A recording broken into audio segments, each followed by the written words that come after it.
We know it's not a good habit for us to have, but people don't actually understand why and how it affects our health, what happens in the body when we eat before going to bed. And many people believe it's about gaining weight. However, there's no current evidence showing that eating before bed causes weight gain. Physiologically, there's no definite connection between the two. The only thing that will make you gain weight here is because it's an additional meal, which means you consume more calories. And usually when we eat late at night, we tend to choose the more calorie-dense foods.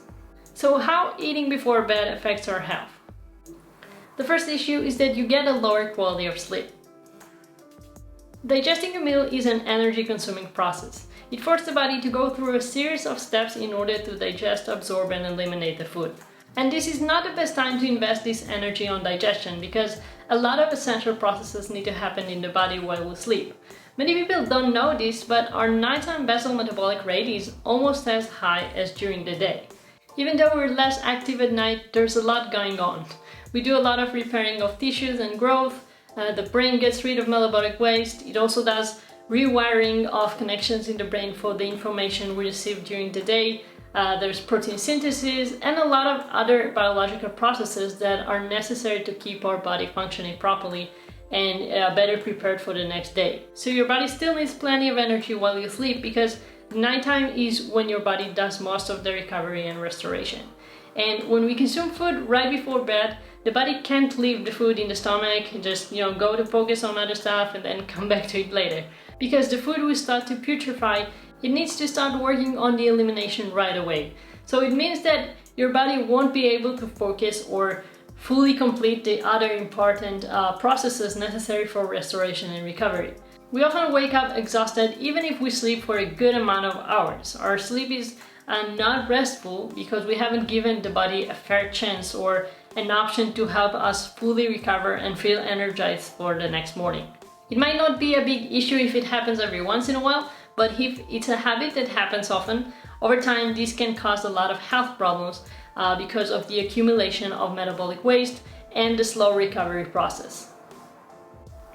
Moving on to the second issue, as you can see in the drawing right here, so while we stand, walk or sit down, the force of gravity is working with us while digesting the food. It helps the body push the food in the right direction, where it needs to go next after leaving the stomach. But when we eat and then, lie down to bed, the digestive system is found in a horizontal angle right here. So this leads to two scenarios. The first one is that the food is found in an unfavorable position for it to move to the next part of the digestive system, the small intestine, which means that the food may be staying in the stomach longer than it needs to be, and the muscles of the digestive system have to work a lot harder to push the food. The second issue is found right here. So this part right here is the esophagus, the tube that connects between the mouth and the stomach. And right here there's a sphincter that opens when foods come from the mouth down and closes immediately in order to prevent any stomach fluids or acids to go back up. So when we lie down after a meal, there is more pressure on the sphincter, which can lead to leakage of the acids from the stomach to the esophagus. And since the cells in the esophagus are more delicate and are not, protected against the acid like the cells in the stomach, this can cause acid reflux and heartburn. Over time, this can even lead to inflammation and damage of the esophagus. Ideally, you want to eat your last meal at least 2 to 3 hours before you go into bed. That way, you allow the food to fully leave the stomach before you lie down. If you found this video helpful, please like this video, and for more videos like this, you can click on my channel or the suggested video I put right here. Thanks for watching, guys. I'll see you in the next video.